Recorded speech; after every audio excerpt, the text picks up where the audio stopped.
Hello foodies, today Sunday special simple bagara rice with spicy chicken.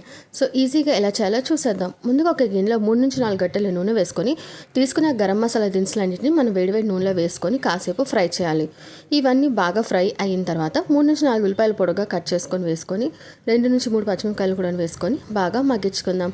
So ఉల్లిపాయలు పచ్చిమిరపకాయలు ఇవన్నీ కొంచెం మగ్గిన తర్వాత 3 నుంచి 4 స్పూన్ల అల్లం వెల్లుల్లి పేస్ట్ కూడా వేసుకొని మొత్తం అన్నీ బాగా మగ్గించుకోండి. అలాగే దీంట్లోకి 1 స్పూన్ గరం మసాలా పౌడర్, కొంచెం పుదీనా కొత్తిమీర వేసుకొని ఉల్లిపాయలను గోల్డెన్ బ్రౌన్ వచ్చేంతసేపు ఫ్రై చేయండి. ఇప్పుడు 1:2 రేషియోలో ఒక కప్ బియ్యానికి 2 గ్లాసుల వాటర్ చొప్పున వేసుకున్నాను. సో వాటర్ని వేసేసుకొని తగిన నీళ్ళని పోసేసుకొని ఇంట్లో పుదీనా కొత్తిమీరని కూడా వేసేసుకొని అలాగే రుచికి సరిపడినంత ఉప్పుని కూడా వాటర్లో వేసేసుకొని వాటర్ని బాగా బాయిల్ చేయండి. నీళ్ళు బాగా మరిగిన తర్వాత మనం ముందుగా కడిగి పెట్టుకున్న బియ్యాన్ని కూడా వేసేసుకొని అన్నాన్ని ఉడికించుకుంటే ఎంతో టేస్టీగా ఉండే బగారా రైస్ రెడీ అయిపోతుందండి. సో ఇప్పుడు మనం చికెన్ కర్రీ ఎలా చేయాలో చూసేద్దాం.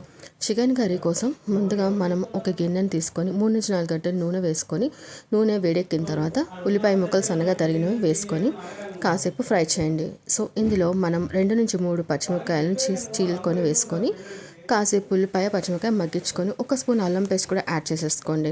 సో ఇవన్నీ బాగా మగ్గించడానికి కాసేపు మూత పెట్టేసేయండి. ముందుగా నేను చికెన్ 2 అవర్స్ ముందు ఉప్పు పసుపు వేసి బాగా కడిగేసి దీంట్లో ఉప్పు కారం పసుపు ధనియాలు జీలకర్ర పొడి అలాగే పెరుగు నూనె వేసుకొని అల్లం పేస్ట్ వేసుకొని ముందుగా మ్యారినేట్ చేసి పెట్టాను. సో ఆ మ్యారినేట్ చేసిన చికెన్ పీసెస్ని మనం ఉల్లిపాయలు మగ్గిన దాంట్లో వేసుకొని ఇవి బాగా కలిపేసుకొని కాసేపు ఫ్రై చేయండి. కొంచెం దగ్గర పడినవన్నీ మగ్గించండి.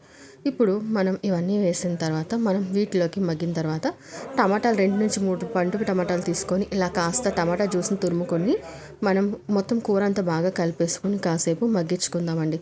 తర్వాత కూర ఉడకడానికి కోసం కొన్ని వాటర్ పోసుకొని కాసేపు ముక్కల్ని ఉడికించుకోండి. ఇలా ఉడికించిన తర్వాత మనం ఏం చేయాలంటే మనం ఆల్రెడీ ముందు ఉప్పు కారం అన్నీ వేసుకున్నాం కాబట్టి వాటికి తగ్గట్టుగా ఏమైనా తక్కువ అనిపిస్తే కొంచెం సాల్ట్ కారం ధనియాలు జీలకర్ర పొడి అలాగే గరం మసాలా పొడి ఏమైనా మీకు తక్కువ అనిపిస్తే అడ్జస్ట్ చేసుకోవాలన్నమాట. సో అన్నీ వేసుకున్న తర్వాత మనం రెడీమేడ్ బయట దొరికే చికెన్ మసాలా ఏదైనా సరే 1 స్పూన్ వేసుకుంటే టేస్ట్ అనేది చాలా బాగుంటుందన్నమాట. సో ఇవన్నీ బాగా ఉడికించి దగ్గర పడినివ్వండి. చివరిగా కొత్తిమీరని కూడా మనం కొంచెం ఉడికేటప్పుడే వేసుకుంటే కొత్తిమీర ఫ్లేవర్ అనేది బాగా తగులుతుంది. సో ఇవన్నీ చికెన్ అనేది బాగా దగ్గర పడింది అనుకోండి, ఎంతో టేస్టీగా ఉండే చికెన్ కర్రీ రెడీ అయిపోతుంది. సో దీన్ని మనం వేడివేడి bagara rice with chicken and raita super combination. మీరు కూడా తప్పకుండా ట్రై చేసి ఎలా ఉందో తప్పకుండా నాతో షేర్ చేసుకోండి. ఈ వీడియో మీకు నచ్చినట్లయితే లైక్ చేయండి. మరిన్ని వీడియోస్ కోసం మన ఛానల్ని సబ్స్క్రైబ్ చేసుకోండి. Thank you for watching.